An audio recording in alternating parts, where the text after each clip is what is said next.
దత్త భక్తులందరికీ జయ గురుదత్త అండి.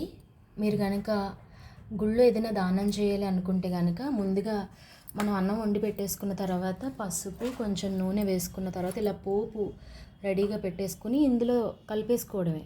పులిహార ఇవ్వచ్చు, ఇలా ఉడకబెట్టిన శనగల పోపుతో ఇవ్వచ్చు, ఇలా లడ్లు పంచిపెట్టచ్చు అనమాట. మీరు ఏ దేవాలయంలో అయినా ఇవ్వచ్చు. మీ అందరికీ ఎలాగో పులిహార తెలుసు కనుక నేను మొత్తం చూపించలేదన్నమాట.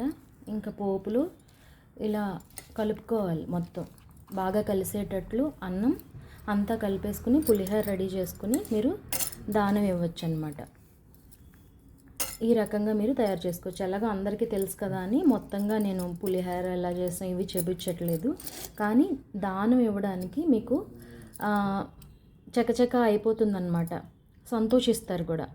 తప్పకుండా ఇవ్వండి. శనివారం ఇవ్వచ్చు, గురువారం కూడా ఇవ్వచ్చు. ఇలా స్వయంగా మన చేతితో తయారు చేసి ఎవరికైనా ఇస్తే మనసుకు తృప్తిగా ఉంటుందన్నమాట. కాబట్టి తప్పకుండా మీరు భిక్షను ఇవ్వండి. ప్రసాదాన్ని మళ్ళీ మధుకరి భిక్షగా మీరు తీసుకోండి. అంతా శ్రీ గురుదత్త స్వామివారి యొక్క అనుగ్రహం అని భావిద్దాం. జై గురుదేవ దత్త. ఇవాళ మేము శివాలయానికి వెళ్ళడం జరిగిందండి. ఇక్కడ మొదటి భిక్ష బ్రహ్మగారికి, ఇక్కడ కనిపిస్తున్న బ్రహ్మగారికి ఇచ్చామన్నమాట. వారు కూడా చాలా సంతోషించారు. రెండవ భిక్షగా అమ్మవారు స్వీకరించారు, స్వయంగా అమ్మవారికి ఇవ్వడం జరిగింది. ఈ విధంగా మేము చాలా సంతోషించాం. ఆ చల్లని తల్లి కరుణ మన అందరిపై చక్కగా వర్షించాలి అని కోరుకుంటున్నాం మేమంతా కూడా. మీరు మమ్మల్ని ఏ విధంగా ఆశీర్వదిస్తున్నారో మీకు కూడా అవే ఆశీర్వాదాలు తిరిగి తప్పకుండా వస్తాయండి.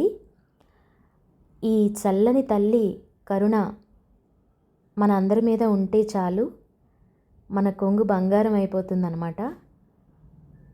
అలాంటి అపురూపమైన బంగారు తల్లి ఈవిడ అపర్ణాదేవి.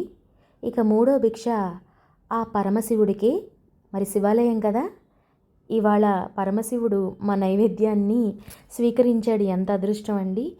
అందుకని మీ అందరితో పంచుకోవడం జరిగింది.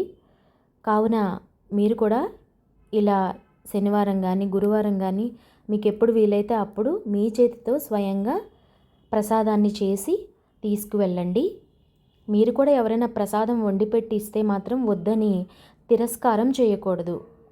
దేవాలయంలో గుర్తుంది కదా. మా ఛానల్ని సబ్స్క్రైబ్ చేయండి. జై గురుదత్త.